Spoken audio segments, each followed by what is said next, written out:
வணக்கம் நேர்களே, ஆயுத எழுத்து நிகழ்ச்சிக்கு உங்களை அன்போடு வரவேற்கும் நேர்களே. நேற்று நள்ளிரவு முதல் 70 ஆண்டுகளுக்கு பிறகான மிகப்பெரிய வரி சீர்திருத்தம் இந்திய திருநாட்டில் அமலாகி இருக்கிறது. ஜிஎஸ்டி கிட்டத்தட்ட 70 ஆண்டுகளுக்கு பிறகாக வரலாற்றில் பதியக்கூடிய ஒரு நிகழ்வாக நேற்று நாடாளுமன்றத்தினுடைய மைய சபையிலே இது நிறைவேறியிருக்கிறது. மைய சபையின் மூலமாக இன்றைக்கு நாடு முழுவதும் ஒரே பேச்சாக இருப்பது ஜிஎஸ்டி தான். ஜிஎஸ்டியை பொறுத்தவரையில் ஒரே நாடு, ஒரே வரி, ஒரே சந்தை, ஒரே பொருளாதாரம் என்று நிதியமைச்சர் சொன்னார். இன்றைய தினம் ஜிஎஸ்டி அமலில் வந்திருந்தாலும் பல்வேறு இடங்களில் வணிக நிறுவனங்களாக இருக்கட்டும் சரி, சாமானிய மக்களிடமும் சரி, ஒரு குழப்பம் இருக்கிறது. ஜிஎஸ்டியுடைய வரி எப்படி இருக்க போகிறது? ஒரு சில வரிகள் நிர்ணயிக்கப்பட்டிருக்கின்றன, ஒரு சிலவற்றில் ஒரு சிறிய குழப்பம் இருப்பதை நாம் மறுக்க முடியாது. அது தொடர்பான ஒரு தெளிவும் தேவைப்படுகிறது. ஜிஎஸ்டிக்கு முந்தைய அரசியல் நிலை, ஜிஎஸ்டி வந்தால் வணிகர்களுக்கு இருக்கக்கூடிய பிரச்சனைகள், மாநில அரசுக்கான பிரச்சனைகள் ஏற்கனவே பேசப்பட்டு விவாதிக்கப்பட்டு ஃபைனலைஸ் செய்யப்பட்டு விட்டன. ஆனால் இன்றைய சூழலில் மக்கள் இன்றில் இருந்து ஜிஎஸ்டியை எதிர்கொள்கிறார்கள். மக்களுக்கு, சாமானியர்களுக்கு இருக்கக்கூடிய பிரச்சனை ஜிஎஸ்டியில் அடுத்தது என்ன என்கின்ற தலைப்பில் தான் நாம் விவாதிக்க இருக்கிறோம். இன்று நம்முடைய 3 சிறப்பு விருந்தினர்கள் இணைகிறார்கள். முதலாவதாக பொருளாதார ஆலோசகர் திரு புகழேந்தி அவர்கள் இணைகிறார், அவரை வரவேற்கிறோம். அதே போல பொருளாதார ஆலோசகரும் பட்டய கணக்காளருமான திரு ராம் சேஷன் அவர்கள் இணைகிறார், அவரை வரவேற்கிறோம். அதே போல சாமானியர்களுடைய பிரதிநிதியாக இருக்கக்கூடிய ஜெயவர்த்தனவேல் அவர்கள் இணைந்திருக்கிறார், அவரையும் வரவேற்கிறோம். என்னுடைய முதல் கேள்வி நான் திரு ராம்சேஷன் சார்ட்ட ஆரம்பிக்கிறேன். ஒரு பெரிய சீர்திருத்தம் வரலாற்றில் ஒரு 70 ஆண்டுகளுக்கு பிறகாக, ஒரு 15-16 ஆண்டுகள் டிஸ்கஷனுக்கு பிறகாக தான் இந்த பெரிய சீர்திருத்தம் வந்திருக்கிறது. இதில் நிறைய பாதகமான விஷயங்கள், விவாதிக்கப்பட வேண்டிய விஷயங்கள் இருக்கிறது அப்படின்றத நிதியமைச்சரும் ஏற்றுக்கொண்டிருக்கிறார், மாநில அமைச்சர்களும் ஏற்றுக்கொண்டிருக்கிறார்கள். இதில் அடிப்படை சாமானியர் அப்படின்ற ஒரு முறையில் என்னென்ன விதத்தில் சாமானியர்களுக்கு கையில் பலன் கிடைக்கும்? Very good question. இது இந்த ஜிஎஸ்டிங்கிறது ஒரு பெரிய சீர்திருத்தம். நீங்கள் சொன்னாப்புல இந்தியாவை பொறுத்தவரையில் இன்டைரக்ட் டாக்ஸேஷன் இதை ரொம்ப வருஷமாக நான் ட்ராக் பண்ணிகிட்டு இருக்கேன். 1984லேருந்து since I completed my degree. அப்போலேருந்து பார்க்கும்பொழுது tax on tax, excise duty, உற்பத்தி வரி, அதுக்கப்புறம் சேவை வரி, அதற்கப்புறம் லோக்கல் ஆக்ட்ராய், என்ட்ரி டேக்ஸ், இந்த மாதிரி இன்டைரக்ட் டாக்ஸேஷனோட கேஸ்கேடிங் எஃபெக்ட் ரொம்ப இருந்தது. ஒன்று அன்கனெக்டட். ஸோ இதுக்கு மேலே அது, அதுக்கு மேலே அது, அப்படியே சேட்டில் ஆகி நம்ம இன்வாய்ஸ் ஒரு பொருள் வாங்கும்பொழுது அது பொருள் 100 ரூபாய் என்றால் லோக்கல் வேட் நீங்கள் பார்த்தீங்கன்னா 5% இருந்திருக்கும். ஆஹா, 5% தான் வரின்னு நினச்சிட்டு இருக்கீங்க. அதுக்கு பின்னாடி மறைமுகமாக கிட்டத்தட்ட 30% வரை வரி இருந்துகிட்டு இருந்தது. இது அந்த இன்வாய்ஸில் தெரியாது. ஓகே. ஸோ இது தெரியாதனால என்ன ஆகிப்போச்சு, இந்த price cascading effect tax on டேக்ஸ்னால இதை ரெடியூஸ் பண்ணலான்னு சொல்லி தான் இந்த மெத்தடாலஜி கொண்டு வந்தாங்க. இதனால் உற்பத்தி வரி, எக்ஸைஸ் டியூட்டி, சர்வீஸ் டேக்ஸ் எல்லாத்துக்கும் நீங்கள் கிரெடிட் எடுத்துக்கலாம். ஒரு தடவை கை மாறும்பொழுது அவர் என்ன பே பண்ணிடுறாரோ அதை உங்கள் கணக்கில் உள்வாங்கி கொண்டு நீங்கள் வெளியே அடுத்தவருக்கு பில் செய்யும் பொழுது அந்த டேக்ஸை கழித்து கொண்டு நீங்கள் கொடுத்தால் போதும் அப்படின்னு சொல்லிட்டாங்க கவர்மெண்ட். இது என் கன்சியூமருக்கு போகும்போது தான் அந்த ஹோல் டேக்ஸ் கன்சியூமருக்கு போகுது. இதுதான் இந்த டிரான்ஸ்ஃபர்மேஷன். இதனால என்ன இம்பேக்ட் அப்படிங்கிறத ரொம்ப காமன் மேனுக்கு சொல்லணுன்னா, இந்த பொருட்களின் விலை கம்மி ஆகணும். எதனாலனாக்க இந்த செயின், இப்போ நீங்கள் ஃபார் எக்ஸாம்பிள் எக்ஸைஸ் டியூட்டி உற்பத்தி வரி 12.5%லேருந்து 15% வரை இருந்தது. இப்போ அந்த 15% வரிக்கே நீங்கள் ஒருத்தர் கிரெடிட் எடுத்துக்கிட்டாருன்னா அது உங்கள்கிட்ட சுமத்தப்பட்டது. இந்த 100 ரூபாவில் அந்த 15 ரூபா ஒளிஞ்சிருக்கு. அந்த 15 ரூபாய்க்கு நீங்கள் கிரெடிட் எடுத்து பண்ண முடியும் அப்படி என்றால் விலை குறையணும். கரெக்டாக? ஸோ இந்த விலை குறைப்பு தான் இந்த ஜிஎஸ்டி மெக்கானிசம்ங்கிறது. அதனால ப்ராடக்ட்ஸில் எந்த ப்ராடக்ட் எடுத்துக்கிட்டாலும் almost 90% of the product revenue neutral ரேட்னு ஃபிக்ஸ் பண்ணியிருக்காங்க. இப்போ தற்போது 33% வரி இருந்தால் அது 28% இறக்கியிருக்காங்க. 15% வரி இருந்தால் 12% சிலது தள்ளியிருக்காங்க. ஓகே, அது என்னால் புரிந்து கொள்ள முடிகிறது. ஆனால் பெரும்பாலான இதில் பார்க்குறப்போ இப்போ 12% இருந்தது, இல்லை ஒரு 11% இருந்ததுன்னா ஒன்று 12 இருக்குது, இல்லை 15 இருக்குது. நீங்கள் ஒரு சில விஷயங்களில், ஒரு சில பொருட்களில் மட்டும்தான் விலக்கு கொடுக்கப்பட்டிருக்கிறது, குறைந்த அளவு வந்திருக்கிறது. ஸோ இந்த ஸ்லாப் இருக்கிறது மூலமாக ஒன்று கம்மியானா 5%, இல்லை இது ஒரு ஆடம்பரம்னு ஒரு விஷயத்தை ஃபீல் பண்ணால் 28%. அந்த டிஃப்ரெண்ட் ரொம்ப பெருசாக இருக்க மாதிரி. அந்த டிஃப்ரென்ஸ் நீங்கள் அதுதான் நான் சொல்கிறேனே, அதுக்கு பின்னாடி இருந்த வரிகள்லாம் உங்களுக்கு புரியல. ஓகே. அந்த பின்னாடி இருந்த வரிகள் 33 இருந்தது, 28 குறைச்சிருக்காங்க. இதுதான் இந்த ரெவென்யூ நியூட்ரல் ரேட்டுன்னு சொல்லி ஃபிக்ஸ் பண்ணது.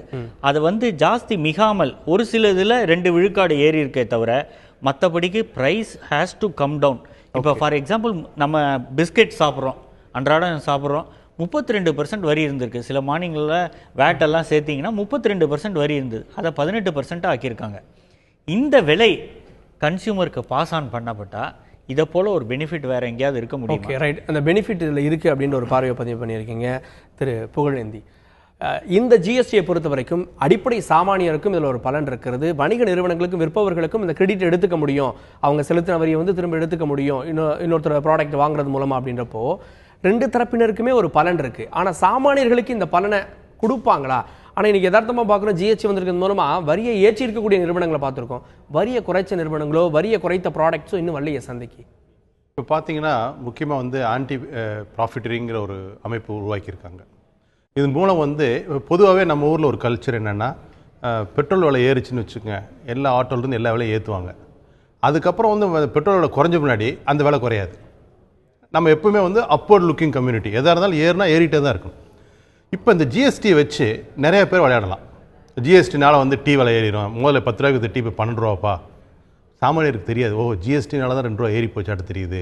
அதுமாதிரி ஒவ்வொரு பொருள் விலைகளையும் ஏற்றலாம். இது வந்து அரசாங்கம் எதிர்பார்ப்பு. இன்னைக்கு ஏற்றிருக்காங்க. 8 ரூபா விற்ற சாதாரண கடையில் 8 ரூபா விற்ற டீ இன்னைக்கு 10 ரூபா விற்கிது. ஆனால் பாலுக்கு வந்து பார்த்தீங்கன்னா வரியே கிடையாது. வேற எந்த பொருட்களும் முன்னாடி 7% இருந்த டீ பவுடர் 5% இருக்கு, ஆனால் குறைஞ்சிருக்கு. ஆனால் இதை காரணம் காட்டி இது பண்றாரு. அவருடைய டேர்ன் ஓவர் 20 லட்ச ரூபாய்க்கு மேலன்னு சொல்லி அவர் ஜிஎஸ்டியில் போய் ஃபைல் கூட பண்ண போறது இல்லை. ஸோ அப்போ இவங்கெல்லாம் எப்படி கண்ட்ரோல் பண்ண முடியும்? ஒன்று வந்து பொதுமக்கள் அவேர்னஸ், பொதுமக்கள் கம்ப்ளைண்ட் பண்ணலாம், இது மாதிரி வந்து விலையை ஏற்றுறாங்க அப்படின்னு. பட் அரசாங்கம் வந்து ஒரு சின்ன ஒரு டீ கடையில் போய் ஆக்ஷன் எடுவாங்கிறது ஒரு பெரிய கேள்விக்குறி. இது வந்து சிரமமான காரியம். பட் அது டச்சிங் த ஹியூமன் எவ்ரிடே, ஒவ்வொரு நாளும் மக்கள் பாதிக்கக்கூடிய விஷயம். இது நம்மளுடைய கலாச்சாரத்தின் அடிப்படை. இது ஜிஎஸ்டிங்கிறத யூஸ் பண்ணி சில பேர் லாபம் சம்பாதிக்க பார்க்குறாங்க. ஆனால் நீங்கள் சொன்ன மாதிரி ஜிஎஸ்டி வந்து ப்ரைஸ் வந்து கம்மி பண்ணியிருக்கு. அவருக்கு 20 லட்சமும் அவருக்கு இருக்காது அவருடைய டிரான்சாக்ஷனாக. அப்படிங்கும்போது இது வந்து ஜிஎஸ்டி யூஸ் பண்ணி ஆதாயம் தேடுற நிகழ்வு தான் அது. Okay, right. அவருக்கு அந்த வகையிலே ஆதாரம் இருக்குது. ஓகே, நேர்மையான வியாபாரம் பண்ணக்கூடிய வணிகர்களுக்கு இதில் என்னென்ன பெனிஃபிட் இருக்கும் வணிகர்கள் அப்படின்ற ஆஸ்பெக்ட்? உதாரணத்துக்கு சொன்ன மாதிரி சார் சொன்ன மாதிரி நிறைய விஷயங்கள், நிறைய டேக்ஸ், நிறைய இதெல்லாம் ஃபாலோ பண்ணல. சிம்பிளாக வந்து இன்வேர்ட் அண்ட் அவுட்வேர்ட் யோட்டு என்ன வந்துச்சு, என்ன போச்சு, நமக்கு அதில் டிஃப்ரென்ஸில் என்ன இருக்குது, என்ன டேக்ஸ் பே பண்ணோம், எவ்வளோ கிரெடிட் நமக்கு வருது, இது ரொம்ப டிரான்ஸ்பரண்ட் ஆகிடுது நமக்கு. அதனால் வந்து எந்த பிரச்சனை இல்லை. ரெண்டாவது விஷயம் பாருங்கள், முதல்ல நம்ம பாண்டிச்சேரியில் போய் கார் வாங்குவோம், ரைட்? ஏன்னா வந்து டேக்ஸ் கம்மி.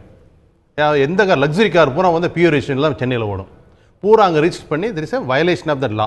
பெரும்பாலான ஆம்னி பஸ் பாண்டிச்சேரியில் தான் ஓடும், தமிழ்நாட்டில் தான் வண்டி ஓடிட்டு இருக்கும். பாண்டிச்சேரி ரிஜிஸ்டர், பாண்டிச்சேரி எல்லாருமே போய் வாங்குவாங்க. இப்போ அதுக்கு வேலையே கிடையாது.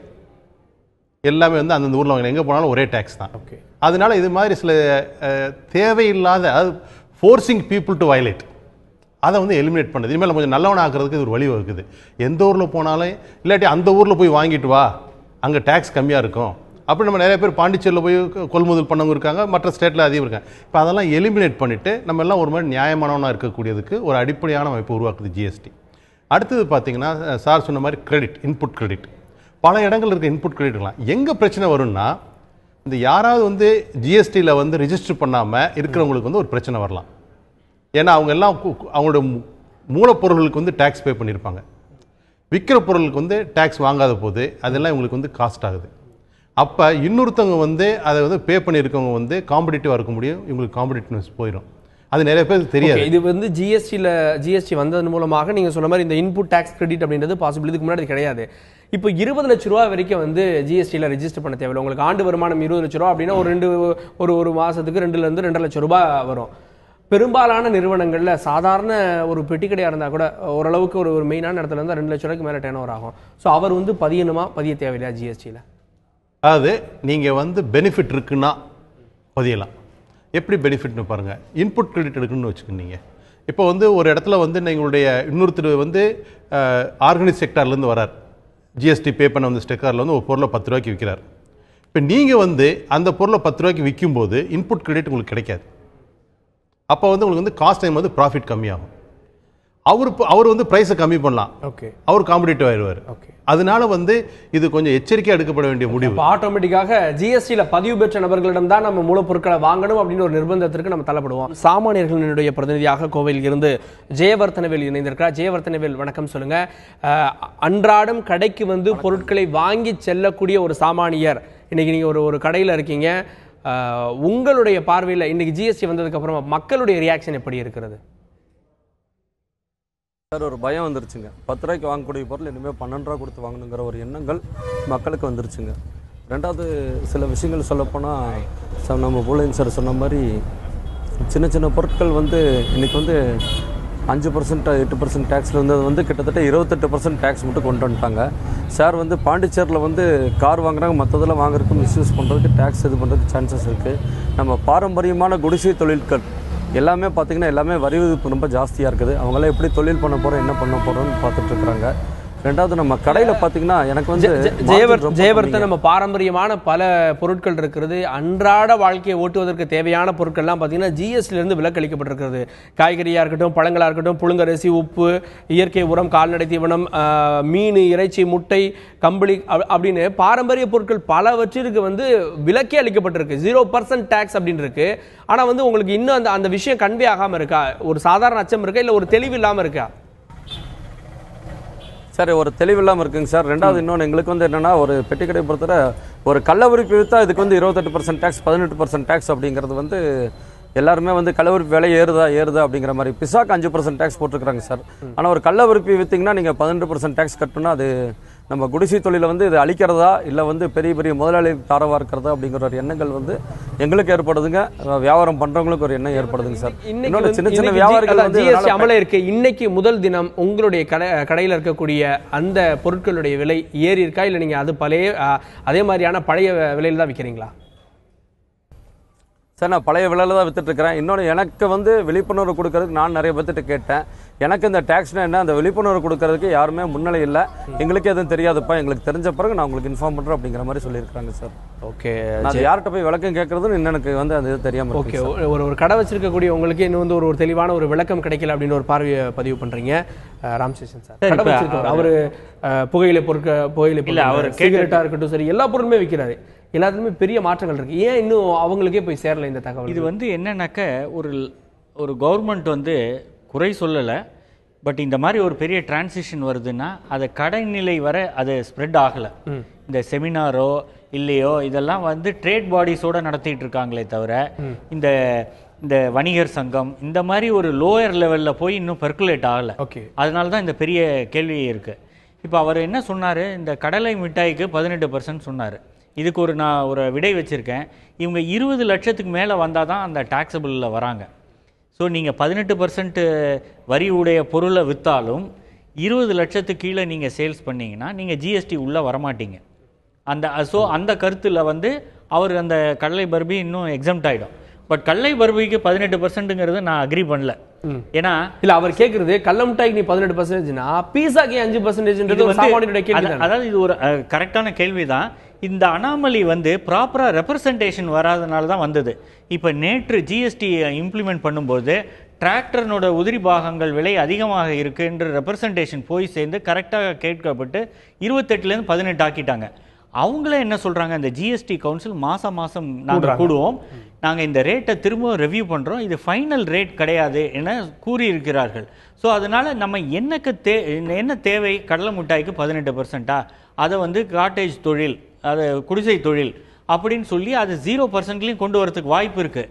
அதுக்கு உண்டான ரெப்ரசன்டேஷன் ஸ்டேட் கவர்மெண்ட் சென்ட்ரல் கவர்மெண்ட்டுக்கு இது கொடுத்தாக்கா இதை டெஃபினட்டாக கன்சிடர் பண்ணுவாங்க. மாறாக இன்னொரு இது ஹேண்டிகிராஃப்ட்ஸ் இதே மாதிரி தான் 18%ல் போட்டு வச்சுருக்காங்க, 0ல் இருந்தது.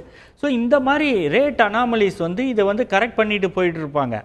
ஸோ இதனால் நீங்கள் வந்து விலையேற்றம் வரும்னு நினச்சி கொள்ள வேண்டாம். இந்த கடை வைத்திருக்கிறவர்கள் இந்த பொருட்கள் வாங்கும் பொழுது அதை கிரெடிட் எடுத்து ஃபைனலாக போகும்போது பிராண்டட் ப்ராடக்ட்ஸ், நான் சொல்கிறேன் பிராண்டட் ப்ராடக்ட்ஸ் சொல்கிறேன், அன்பிராண்டட் ப்ராடக்ட்ஸ் வரவே வராது. இல்லை நம்ம சாதாரண பெட்டி கடை எடுத்துக்கங்க, அதில் இருக்க பொருட்கள் அன்பிராண்டட் ப்ராடக்ட்ஸ் அப்படின்னா வாழைப்பழம் இருக்கும், ஒரு 4-5 விஷயங்கள் இருக்கும். ஆனால் எல்லாம் மேக்ஸிமம் ஒரு யூஸ் பண்ணுறது பிராண்டடாக இருக்கும். ஸோ அந்த மாதிரி இருக்கப்போ இவர் எப்படி அதை கிரெடிட் எடுத்துக்க முடியும்? அதாவது இந்த இவரும் அதே விலை கொடுத்து தான் வாங்குறாரு. இல்லை, இவரும் அதே விலை. இப்போ ஃபார் எக்ஸாம்பிள் 9 ரூபாய்க்கு வாங்குறாரு, கொள்முதல் விலை 9 ரூபா. இதில் அவர் பே பண்ணியிருக்க வரி பார்த்தீங்கன்னா 50 பைசா இருக்கும்.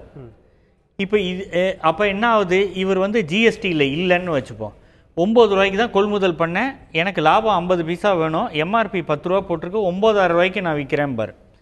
வேற சூப்பர் மார்க்கெட்டுக்கு நீங்கள் போனீங்கன்னா அவனோட கொள்முதல் விலை என்ன ஆயிருக்கு, 8,000 ரூபாய் தான் ஆகுது, ஏன்னா டேக்ஸை சேர்க்காம. அவன் என்ன பண்ணுவான், 50 பைசா 1 ரூபாயை குறைச்சி 9 ரூபாய்க்கு விற்பான். ஸோ இந்த பெட்டி கடை வைத்திருப்பவர்கள் பிராண்டட் ப்ராடக்ட்ஸ் பண்ணும்பொழுது they will become uncompetitive. Okay, so இதுதான் ப்ராப்ளம். அன்பிராண்டட் ப்ராடக்ட்ஸுக்கு பெட்டி கடைக்கும் சம்மந்தமே இல்லை, ஒரு பிரச்சனையே இல்லாத சப்ஜெக்ட். நீங்க நார்மல் பெட்டி கடையை சொல்றீங்க, அடுத்த ஒரு ஸ்டேஜ் நம்ம ஊர்ல அண்ணாச்சி கடைன்னு சொல்லுவாங்க. ஆமா, ஓரளவுக்கு பெரிய கடை, மளிகை கடை, அங்க போனா நம்ம வீட்டுக்கு தேவையான எல்லா பொருளும் வாங்கலாம். சோ அவர் வந்து இந்த கிரெடிட்டை எடுத்துக்க முடியுமா? அவர் இந்த விலை குறைப்பை வாடிக்கையாளர்களுக்கு கொடுக்க முடியுமா? முடியாது. இல்லை, நீங்க கொடுக்கலனாக்க நீங்க யூ வில் பிகம் அன்காம்படிட்டிவ். இப்போ பக்கத்தில் ஒரு பெரிய சூப்பர் மார்க்கெட் இருக்குது. நான் சின்ன பையனாக இருக்கும்போது அண்ணாச்சி கடை தெருவுக்கு தெரு 10 இருந்தது. இப்போ அதெல்லாம் போய் ஒரு கடை தான் இருக்குது. பக்கத்தில் ஒரு பெரிய சூப்பர் மார்க்கெட் இருக்குது. இந்த சூப்பர் மார்க்கெட் விலை குறைத்து விட்டான் என்றால், பிகாஸ் அவன் ஜிஎஸ்டி உள்ளே இருக்கிறதுனால அண்ணாச்சி கடை will become uncompetitive. Okay. So அப்போ அவர் என்ன பண்ணணும்? அவர் வந்து ஆட்டோமேட்டிக்காக ஜிஎஸ்டி உள்ளே வந்தாதான் அவரால் இந்த பிஸ்னஸில் தாக்கு பிடிக்க முடியும். இல்லைனா இழுத்து மூட வேண்டிய ஒரு சூழ்நிலை வந்துவிடும். ஓகே, ரைட், புரியுது. புகழேந்தி சார், இங்கே நீங்கள் இந்த ஜிஎஸ்டிக்குள்ளே வர்றதுல இவ்வளோ பிரச்சனை இருக்குது. ஓகேவா, நான் வந்துட்டேன், என்னால் வந்து இதில் கிரெடிட் எடுத்துக்க முடியும், எனக்கு வரக்கூடிய அந்த லாபத்தை வாடிக்கையாளர்களோட பகிர்ந்து கொள்ள முடியும், அவங்களுக்கும் லாபத்தை கொடுக்க முடியும் அப்படின்னா மாதம் மாதம் நீங்கள் சொல்கிற மாதிரி எவ்வளோ ப்ராடக்ட் வந்திருக்கு, எவ்வளோ சேலை இருக்குன்னு சொல்லிட்டு இது பண்ணணும். ஒரு வருஷத்துக்கு கிட்டத்தட்ட 37 ஃபார்ம் வந்து தாக்கல் பண்ணுன்றது ஒரு சார் சொன்ன மாதிரி சூப்பர் மார்க்கெட்டுக்கு அது ஓகே. ஒரு நார்மலான பெட்டி கடைக்கோ இல்லை அதை விட கொஞ்சம் ஒரு பெரிய மளிகை கடைக்கோ சாத்தியமா 37 ஃபார்ம் என்ன வருது என்ன போகுதுன்றது இது பண்ண முடியும். அதில் அதை கொஞ்சம் ஈஸி பண்ணால் நல்லாயிருக்கும். என்னை பொறுத்த வரைக்கும் பண்ணுவாங்கன்னு நினைக்கிறேன். ஏன்னா முதல்ல வந்து 20 லட்சம் வரைக்கும் வந்து உங்களுக்கு வந்து எக்ஸாம்பிள் ஆப்ஷனல். எஸ், நீங்கள் வேணா பண்ணிக்கலாம், வேணாட்டி பண்ணிக்கலாம்.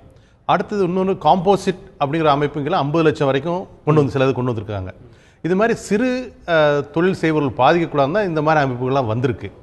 அதுக்கப்புறம் வந்து பண்ண முடியாது, இதெல்லாம் பண்ண முடியாது, ரெப்ரசன்டேஷன் கொடுக்கும்போது தெர் குட் பி எக்ஸம்ஷன். இந்த மாதிரி அமைப்புகளுக்கு வந்து எக்ஸம் பண்ணலாம். ஏன்னா ஒரு பொட்டி கடைக்காரர் வந்து எல்லா பொருளுக்கும் வந்து பில் போட்டு ஒரு சிகரெட் வாங்குவாங்க. ஒரு சிகரெட்டுக்கு ஒரு பில் போடுறதுங்கிறது டைம் எடுத்துக்கும். ஒரு மிட்டாய் வாங்குவாங்க.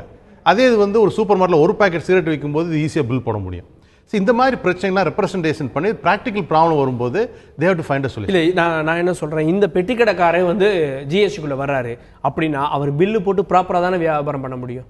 ஆமா, கள்ள மிட்டாய் வாங்கினாலும், ஒரு சிகரெட் வாங்கினாலும், ஒரு வாழைப்பழம் வாங்கினாலும், ஒரு மோர் பாக்கெட் வாங்கினாலும் பில்லு போட வேண்டியது அவருடைய கட்டாயமாயிருது.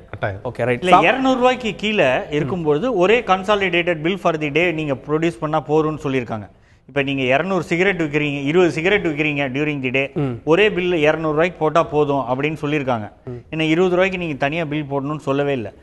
மாறாக நீங்கள் கேட்ட பாயிண்ட் அருமையான பாயிண்ட்டு. ஏன்னா இவங்களால அந்த கம்ப்ளைண்ட்ஸ் பண்ண முடியாது சார், முடியவே முடியாது. ஏன்னா பெரிய நிறுவனங்களே இதை ஸ்ட்ரகிள் பண்ணிகிட்டு இருக்காங்க. இவருக்கு என்ன வேணும்? இப்போ இந்த 3 ரிட்டர்ன் நீங்கள் சொன்னீங்க, அது சிம்பிளிஃபைடாக சொல்லிட்டீங்க. இவருக்கு வந்து எங்கெங்கே இதெல்லாம் வாங்கினாருன்னா அதுக்கு இன்புட் வந்திருக்கான்னு பார்த்துட்டு இவர் அவுட்புட் டேக்ஸ் கட்டணும். இது வந்து ஒரு சாமானியர்கள் பண்ணக்கூடிய விஷயம் இல்லை. இதுக்கு உண்டான பட்டய கணக்காளர்களோ இல்லை ஒரு அக்கௌண்டண்ட்டோ இதற்குன்னு போட்டு அதை பார்த்தா தான் இந்த ரிட்டர்ன் ஃபைல் பண்ண முடியும். இது வந்து சாமானியர்கள் பண்ணக்கூடிய விஷயம் இல்லை. ஏன்னா இது செட்டில் ஆகிறதுக்கே கொஞ்சம் டைம் ஆகும். மாறாக கவர்மெண்ட் என்ன திங்க் பண்ணுதுன்னாக்க, நீங்கள் எங்கே வாங்கியிருக்கீங்கிறது ஈஸியாக கவர்மெண்ட் கண்டுபிடிச்சிரும். நீங்கள் விற்பனை பண்ணும்பொழுது எவ்வளோ ப்ராஃபிட் இருக்குன்னு அவங்களுக்கும் தெரியும். நீங்கள் ஆட்டோமேட்டிக்காக டேக்ஸ் நெட்டு உள்ளே வந்துடுவீங்க, இன்கம் டேக்ஸ் நெட்டு உள்ளே வந்துடுவீங்க. இதில் வரணும்னு அவசியம் இல்லை. அதுதான் இந்த ஜிஎஸ்டியினோட தாத்பரியமாக வச்சுருக்காங்க. ஓகே, சாமானியர்களுடைய பிரதிநிதியாக ஜெயவர்த்தனவேல் உங்களுக்கு இப்போது ஆடிட்டர்களை அணுகி நீங்களும் இந்த ஜிஎஸ்டி வரம்புக்குள்ளே வர வேண்டும் அப்படின்றது ஒரு யதார்த்த கட்டாயமாக உருவாக்கியிருப்பதாக திரு ராம் சேஷன் அவங்க சொல்கிறாங்க. ஸோ உங்களை மாதிரி இருக்கக்கூடிய ஒரு வணிகர்கள் இதுக்குள்ளே வருவதற்கான விருப்பம் எந்த அளவுக்கு இருக்கிறது? அது உங்களுக்கு அக்சசபிளாக இருக்குமா? சார், ரெண்டாவது இது பார்த்தீங்கன்னா எங்களுக்கு வந்து இது ஒரு கூடுதல் சுமையாக தான் இருக்குங்க சார். ரெண்டாவது எங்களுக்கெல்லாம் எப்படி பார்த்தீங்கன்னா, எங்களுக்கெல்லாம் மார்க்கெட்டில் விச்சவர் இஸ் வெரி லெஸ், அதை வாங்கி நாங்கள் வியாபாரம் பண்ணி பண்ணிட்டு இருக்கிறோங்க. ரெண்டாவது எங்கள் டர்ன் ஓவர் பார்த்தீங்கன்னா வந்து லாபம் ப்ராஃபிட் ரொம்ப கம்மிங்க. இப்போ ரீசார்ஜ் கூப்பன் எல்லாமே செல் பண்ணும்போது 2%, 3% அந்த மாதிரி தான் தராங்க சார். அதை வாங்கி வச்சு டர்ன் ஓவர் ஜாஸ்தி நம்ம பண்ணும்போது வந்து எங்களுக்கு பாதிப்புகள் வந்து லாபம் ரொம்ப கம்மியாக இருக்கிற பட்சத்தில் இந்த ஜிஎஸ்டி வந்து எங்களுக்கு மிகப்பெரிய ஒரு இடர்பாடுன்னு தான் சொல்ல முடியுங்க சார். ரெண்டாவது அதோட ஃபைலிங்ஸ் மற்றது எல்லாமே பார்த்தீங்கன்னா ரொம்ப கஷ்டமாக இருக்கும். ரெண்டாவது எங்கள் டர்ன் ஓவர் வந்து ரொம்ப ஜாஸ்தி, ஆனால் ப்ராஃபிட் வந்து ரொம்ப கம்மியாக இருக்குங்க. லோ மார்ஜின் வச்சு நாங்கள் பண்ணிட்டு இருக்கோம். கேட்குறேன், ஒரு வருஷத்துக்கு வந்து நீங்கள் ஒரு கடை வச்சிருக்கீங்க, பெட்டி கடை வச்சிருக்கீங்க, ஒரு வருஷத்துக்கு உங்களுக்கு வரக்கூடிய வரவு செலவு அப்படின்னு பார்த்தா ஒரு 20 லட்சம் ரூபாய்க்கு கண்டிப்பாக வரும்ல சார்? அது தாண்டுங்க சார், கிட்டத்தட்ட ஒரு 40 to 50 lakhs வரும். 40 to 50 lakhs ஒரு வருஷத்துக்குள்ள வருது. அப்போ நீங்கள் ஆட்டோமேட்டிக்காக அதுக்குள்ள வர வேண்டிய ஒரு சூழல் இருக்குது. அப்படின்றப்போ நீங்கள் அதுக்கு வந்து தானே ஆகணும் சார். நான் ரெகுலராக இன்கம் டேக்ஸ் கட்டிட்டு இருக்கிறேன். அடுத்து ஜிஎஸ்டி வந்து காம்பவுண்ட் டேக்ஸ் வந்து ஒரு 70 lakhs ஏதோ நிர்ணயிச்சுக்கிறாங்க சார். அது மட்டும் வந்து நம்ம 1% காம்பவுண்ட் டேக்ஸ் கட்டலாம் அப்படின்னு பார்த்துருக்காங்க. ரெண்டாவது நான் பிஸ்னஸை இன்க்ரீஸ் பண்ணும்போது அது 70 லட்சத்துக்கு மேலே போச்சுன்னா ஜிஎஸ்டி கட்ட வேண்டியது வருமா அப்படிங்கிற ஒரு பயத்திலே வந்து என்னோட பிஸ்னஸ் நான் சுருக்கிக்க வேண்டியது இருக்குங்க சார்.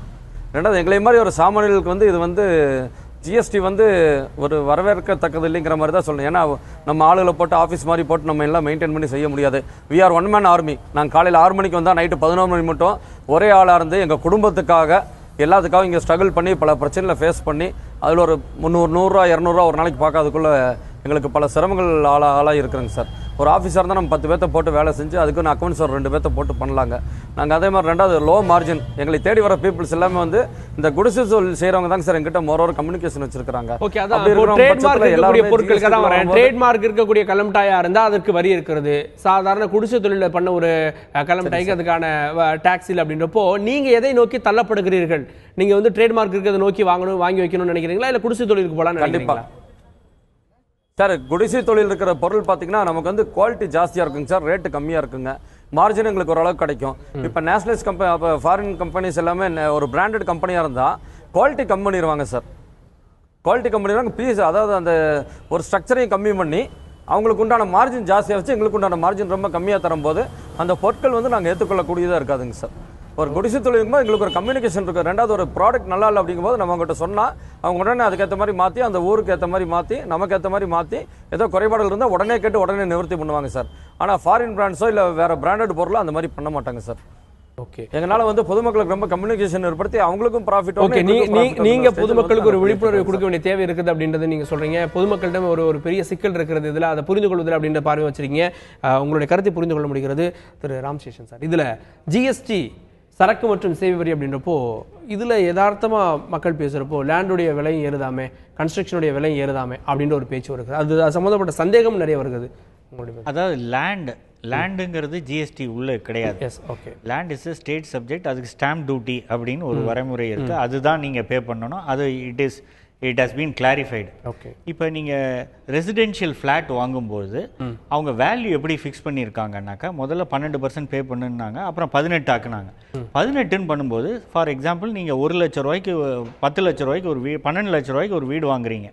வாங்கும்பொழுது அவங்க என்ன சொன்னாங்க, 1/3 ஆஃப் தி காஸ்ட் அதை நீங்கள் கழிச்சிருங்க, 4 lakhs கழிச்சிருங்க, 8 லட்ச ரூபாய்க்கு நீங்கள் 18% வரியை செலுத்துங்கன்னாங்க. ஸோ இந்த 4 லட்சம் கழிவு இஸ் ஃபார் தி லேண்ட்.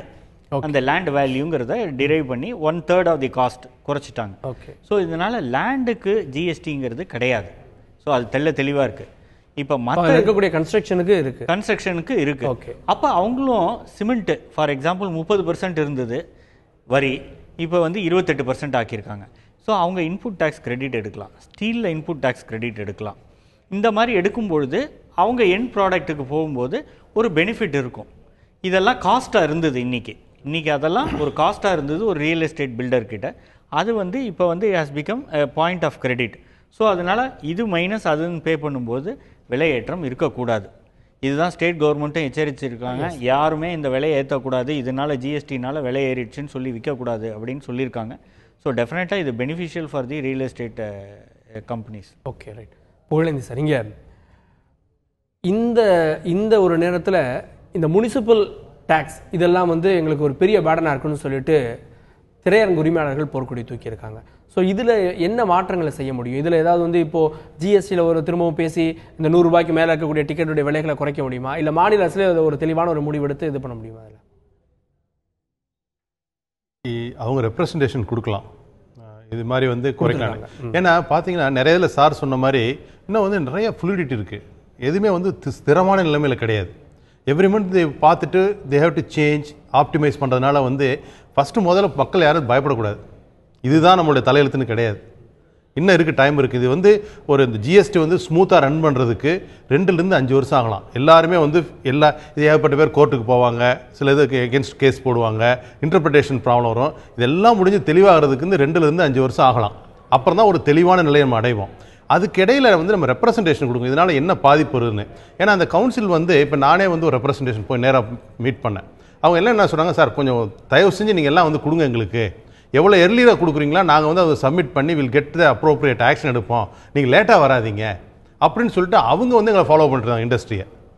அதனால் வந்து இது வந்து ஒரு பாசிட்டிவான அணுகுமுறை. நீங்கள் சொல்லுங்கள், நாங்கள் கேட்குறோம், நாங்கள் வந்து மாற்றுங்க. ஏன்னா இதில் இன்னொரு கண்ணோட்டத்தையும் நீங்கள் பார்க்கணும். ஏன்னா டிமானிட்டைசேஷன் வந்து மக்கள் ரொம்ப கஷ்டத்துக்கு உள்ளானாங்க. அது நல்லதா கெட்டதாங்கிறத விட வந்து there is a disturbance in the system. அது இப்போ தான் முடிஞ்சு கொஞ்சம் ஸ்டேபிள் ஆகும்போது ஜிஎஸ்டிங்கிறது அடுத்த ஒரு டிஸ்டர்பன்ஸ் இன் த சிஸ்டம். இது ஸ்டேபிள் ஆகிறது 2 வருஷம். அதே சமயத்தில் பிஜேபி வந்து அடுத்த முறை எலெக்ஷனை சந்திக்க இருக்கும்போது அதை எதுவும் மெஸ்அப் பண்ண மாட்டாங்க. மக்கள் வந்து மேலே ஒரு அதிருப்தி உண்டாக்கக்கூடிய சூழ்நிலை உருவாக்க மாட்டாங்க. அப்படிங்கும்போது மக்கள்கிட்ட கேட்பாங்க, எது சரியான முறையோ அதை வந்து அவங்க செய்யறதுக்கு தான் தயாராக இருப்பாங்க. அதனால் என்னை பொறுத்த வரைக்கும் பயப்பட தேவையில்லை. ஒரு முக்கியமான காரியம் என்னென்னா, யார் யார் பாதிக்கப்படுறாங்களோ அவங்கெல்லாம் போய் சொல்லுங்கள் உங்களுடைய பாதிப்பு என்னென்னு, என்ன நீங்கள் எதிர்பார்க்குன்னு சொல்லுங்கள். அந்த ரெப்ரசன்டேஷன் நம்ம இது வரைக்கும் நம்ம பழக்கம் கிடையாது. நமக்கு எப்பவுமே எந்த சட்டம் போட்டாலும் எந்த பொதுப்படையே வந்து ஐயோ விலை ஏற்றிட்டாங்க, கவர்மெண்ட் இப்படி பண்ணிச்சு அப்படி திட்டக்கூடிய ஒரு போக்கு தான் இருக்கு. இந்த மாநில அரசுக்கும் அந்த ரெப்ரசன்டேஷன் இருக்கு. நம்முடைய நிதியமைச்சர் போறாரு, பேசுறாரு, அவரும் வந்து அங்கே சொல்லுவார். அப்போ வந்து நம்மளுக்கு என்னென்ன கோரிக்கைகள் இருக்கோ அதை நம்ம சொல்லிட்டு இருக்கணும். ஒன்று. ரெண்டாவது பார்த்தீங்கன்னா, இன்னைக்கு வந்து பிரைம் மினிஸ்டர்லேருந்து எல்லா மினிஸ்டருக்கும் டைரெக்டாக இமெயில் போட முடியும்.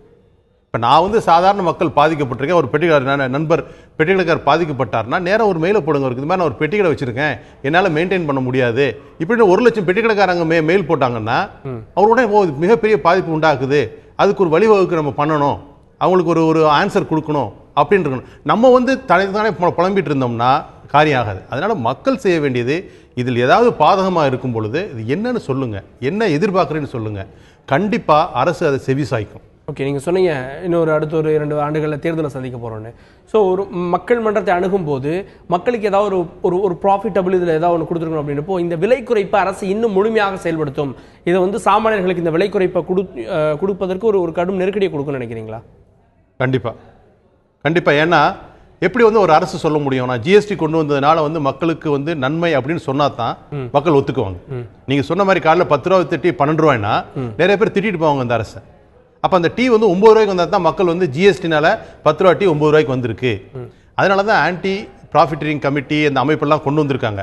அது மெல்ல மெல்ல செயல்பட ஆரம்பிக்கும் போது கண்டிப்பாக வந்து ட்ரேடர்ஸ் வந்து ஒரு விழிப்புணர்வு இருக்கும் அவங்களுக்கு. நம்ம வந்து தவறான அணுகுமுறைப்படுத்தா நம்ம வந்து தண்டிக்கப்படுவோம். டைம் ஆகும், உடனே நடக்காது. இட் வில் டேக், அதான் சொன்ன குறைந்தபட்சம் 2 ஆண்டுகள் தேவை அப்படின்னு. 2 ஆண்டுகள் தேவை. ஒரு சின்ன கருத்து சொல்கிறேன். இந்த என்டர்டெயின்மெண்ட், இந்த கேளிக்கை வரியை பற்றி சொன்னீங்க. இந்த entertainment tax has been subsumed into GST. இதுதான் agreement with the state governments, all state governments. திரும்பவும் நீங்கள் போயிட்டு அதை முனிசிபல் டேக்ஸ்ன்னு வேறு விதமாக போட்டிங்கன்னா, இப்போ திரையரங்குகளில் என்ன சொன்னாங்க, இந்த திரைப்பட உரிமையாளர்கள் என்ன சொன்னாங்க, நாங்கள் ஜிஎஸ்டியை முழுமனதாக ஏற்றுக்கொள்கிறோம். ஏன்னா 42லேருந்து 28 கொண்டு வந்ததுக்கு என்ன காரணம்னா அவங்க ப்ராப்பர் ரெப்ரசன்டேஷன் பண்ணாங்க. அதை மறந்துடக்கூடாது. சார் சொன்ன பாயிண்டே தான் நான் சொல்கிறேன். ஸோ அதை ஏற்றுக்கிட்டாங்க. இப்போ அதையும் மீறி 51 முனிசிபாலிட்டி வந்து நான் லோக்கல் டேக்ஸ் போடுவேன் அப்படின்னாக்க இது அர்த்தமே இல்லை. அவங்களுடைய கணக்கு 30%, 28%. ரெண்டையும் நீங்கள் வந்து ஒன்றா இணைச்சு பார்த்தீங்க, 120 ரூபா டிக்கெட் வாங்கணும் அப்படின்னா கிட்டத்தட்ட 58 ரூபா வருது, பாதிக்கு மேலே. அதை வந்து நீங்கள் வந்து மக்கள் மேலே செலுத்த முடியாது. ஏன்னா நீங்கள் ஒரு கேப் வச்சுருக்கீங்க, 120 ரூபாய்க்கு மேலே டிக்கெட் விற்கக்கூடாதுன்னு வச்சுருக்கீங்க. ஸோ நீங்கள் அப்சர்வ் பண்ணுறாப்புல ஆகுது. இதை என்ன பண்ணுவாங்க, உடனே ஸ்டேட் கவர்மெண்ட் என்ன பண்ணுவாங்க, விழித்து கொண்டு 200 ரூபாயை ஆக்கிட்டாங்கன்னு வைங்க அந்த ஸ்லாப்பை. ஆட்டோமேட்டிக்காக இந்த 28 will take care of that. இப்போ நீங்கள் வந்து இந்த முனிசிபாலிட்டி போடுற வரி செல்லுபடி ஆகாது. இதை வந்து கோர்ட்டில் போய் கண்டெஸ்ட் பண்ணாங்கன்னா it is anti GST. Okay. So அது பண்ணவே முடியாது. ஏன்னா அந்த கேளிக்கை வரியும் சப்சியூம் பண்ணி தான் இந்த ஜிஎஸ்டி வந்தது. ஸோ அதை மறந்துடக்கூடாது. ரெண்டாவதாக சார் சொன்னாப்புல இந்த ப்ராடக்ட்ஸ் விலையெல்லாம் கம்மி ஆகும்.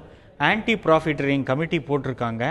அதாவது நீ அநியாயமாக நீ பொருட்கள் விலையை இன்னும் ஆர்டிஃபிஷியலாக வச்சுக்கிட்டு இருந்தேன்னாக்க உன்னோட ரெஜிஸ்ட்ரேஷன் கேன்சல் பண்ணுறேன்னு சொல்லியிருக்காங்க. ஓகே. மூணாவதாக ஒரு முக்கியமான பாயிண்ட், இதுவரை நான் சொல்ல தவறின பாயிண்ட் என்னென்னா, சர்வீசஸில் விலை ஏறும்.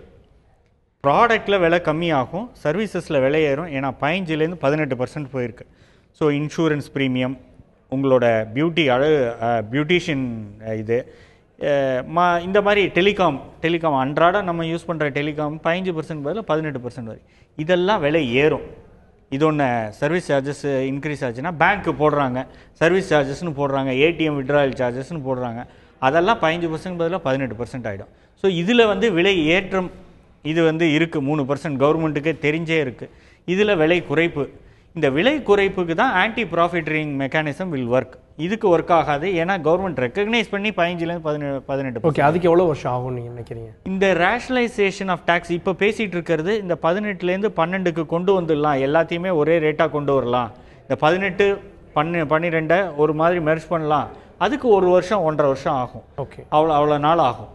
அதுக்கப்புறம் தான், ஏன்னா இந்த டேக்ஸ் டோட்டல் கலெக்ஷன் அது வந்து சமநிலைக்கு வந்த பிறகு தான் இந்த முடிவு எடுக்க முடியும். மாறாக கம்மியாச்சுனாக்க centre has to compensate the state. Okay, yes, அந்த ப்ராப்ளம் வந்துடும். ஆமாம் சார், உங்களுடைய இறுதியான கருத்துக்கள். இதை சாமானியர்களுடைய பார்வையில் பார்த்தோம், ஒரு தேசத்தினுடைய நலன் அப்படின்ற முறையில் இதை ஏற்றுக்கொள்வதற்கு என்னென்ன விஷயங்கள் தேவை? ஏன்னா வந்து நிறைய அடிப்படை பொருட்களுடைய விலை குறைஞ்சிருக்கிறது, ஒரு சில பொருட்கள் ஏறி இருக்கிறத மறுக்க முடியாது. ஸோ நீண்ட கால அடிப்படையில் என்னென்ன விஷயங்கள் ஒரு சாமானியர் வந்து தேசத்தினுடைய நலன் அப்படின்ற ஆஸ்பெக்டில் பார்க்கணும்? பொதுவாக வந்து அதிகமான பேர் டேக்ஸ் பே பண்ணுறாங்க, அது மிக முக்கியம். அதனால் வந்து அதிகமான வருமானம் வரும்போது நாட்டுக்கு வந்து அந்த பணத்தை வந்து இன்ஃப்ராஸ்ட்ரக்சர் யூஸ் பண்ண முடியும். ஒன்று. ரெண்டாவது வந்து வில் பிகம் டிசிப்ளின் சிட்டிசன். முதல்ல அதுதான் அந்த அந்த நோக்கத்தை இந்த ஜிஎஸ்டி எல்லாருக்குமே கொடுக்கும்னு நினைக்கிறீங்களா? அது 100% பண்ண முடியாது. எந்த சிஸ்டம் இருந்தாலும் வந்து அதை வயலேட் பண்ணுற ஒரு சிஸ்டம் இருக்கத்தான் செய்யும். அதை வந்து தான் வந்து ஓவர் த டைம்ஸ் நம்ம சொன்ன மாதிரி வந்து காம்படிட்டிவ் எட்ஜ் கிடைக்காதவங்களுக்கு அப்படி வந்து ஆட்டோமேட்டிக்காக அவங்க சிஸ்டத்துக்குள்ளே வந்துடுவாங்க. மிக முக்கியமானது வந்து அயல் நாடுகளின் நம்பத்தன்மை. இப்போ இந்தியாவை பொறுத்த வரைக்கும் எல்லாருக்கும் பயம், என்னென்ன டேக்ஸ் போடுவாங்களோ, எந்த ஸ்டேட்டில் போய் பிஸ்னஸ் பண்ணால் எப்படி பண்ணணும் தெரியாது, என்ன பண்ணணும், மிகப்பெரிய குழப்பம் இருக்குது. இப்போ வந்து அயல்நாட்டின் பார்வையில் வந்து இந்தியா ஒரு நல்ல மார்க்கெட், தெளிவான சிந்தனை, சிம்பிளான டாக்ஸிங் சிஸ்டம். ரைட், அதை பற்றி தான் வந்து டொனால்ட் ட்ரம்ப் அவர்கள் கூட வந்து பிரதமருடைய அமெரிக்க பயணத்தை கூட சொல்லியிருந்தாங்க. சாமானியர்களுடைய பிரதிநிதியாக இருக்கக்கூடிய ஜெயவர்த்தனவேல், நீங்கள் சொல்கிறீங்க நாங்கள் ஜிஎஸ்டி வரம்புக்குள்ளே வருவதற்கான வாய்ப்புகளும் இருக்கிறது அப்படின்னு சொல்கிறீங்க. ஆனால் உங்களுடைய பக்கத்தில் இருக்கக்கூடிய பெரிய நிறுவனங்கள் அதனுடைய பலன்களை கொடுக்குறப்போ நீங்களும் போட்டியை ஏற்படுத்த வேண்டிய ஒரு சூழலுக்கு தள்ளப்படுறீங்களா? அந்த போட்டியை எப்படி எதிர்கொள்ள போகிறீங்க? ரெண்டாவது, இப்போ உதாரணத்துக்கு சொல்ல போனால் மாற்றங்கள் வந்து நமக்கு ரொம்ப முக்கியம். இந்தியா வந்து ஒரு மாற்றத்தை எதிர்பார்த்து காத்துட்டு இருக்குது, அந்த மாற்றங்களையும் வரவேற்கிறோம். ரெண்டாவது, இன்னொன்று சொல்ல போனால் அரசு வந்து எந்த ஒரு நடவடிக்கை எடுத்தாலும், ஏன்னா அரசு வந்து ரெண்டு விஷயமாக தான் எடுக்க முடியும். ஒன்று சுயநலம் கலந்த பொதுநலம், பொதுநலம் கலந்த சுயநலம். ஏன்னா அரசுக்கு ரெவன்யூவும் முக்கியம், அதே சமயம் மக்களோட சாமானியரோட இதுவும் அடிப்பட்ட மக்களோட பொருளாதாரமும் முன்னேறதுக்கு உண்டான சூழ்நிலைகளும் அவங்களும் பாதிக்கப்படாத இருக்கிற சூழ்நிலைகளையும் வந்து அரசு வந்து கூர்ந்து கவனித்து எந்த ஒரு திட்டத்தையும் எடுத்தால் மிக சிறப்பாக இருக்குங்க சார். சாமானியனுடைய பார்வையும் புரிந்து கொள்ள முடிகிறது. அரசு இந்த தேசத்தினுடைய நலன் கருதி 70 ஆண்டுகளுக்கு பிறகு 16 ஆண்டுகளாக விவாதத்தில் இருந்த ஒரு விஷயம் ஜிஎஸ்டி டாக்ஸ் என்பது இன்றைக்கு நடைமுறைக்கு வந்திருக்கிறது. ஜிஎஸ்டியினுடைய முதல் நாள் இன்றைய தினம். அதில் அடிப்படை சாமானியர்களுக்கு இருக்கக்கூடிய பல சிக்கல்களும் தெரிகிறது. இதில் இன்னும் ஒரு தெளிவு பெற வேண்டியிருக்கிறது. இதில் இருக்கக்கூடிய குழப்பங்கள் அடுத்தடுத்த நாட்களில் தீரும். இதில் இருக்கக்கூடிய அந்த கோரிக்கைகளை நாம் ஜிஎஸ்டி குழுவிற்கு நாம் தெரிவிக்க வேண்டும். அப்போதுதான் இந்த பிரச்சனைகளுக்கு தீர்வு கிடைக்கும் என்பது பொருளாதார வல்லுநருடைய கருத்தாக இருக்கிறது. தேசத்தினுடைய நலன் கருதி எடுக்கப்பட்ட ஒரு முடிவு என்பது இதனுடைய பலன் 1 அல்லது 2 வருடங்களில் கிடைக்கும் என்று எதிர்பார்க்கலாம். பொறுத்திருந்து பார்க்கலாம் என்ன நடக்கிறது என்பதை. அரங்கத்திலிருந்து உங்களுடைய கருத்துக்களை பதிவு செய்த உங்களுக்கும், சாமானியருடைய பிரதியாக பங்கேற்ற உங்களுக்கும் நன்றி. பார்த்த உங்களுக்கும் நன்றிகளே.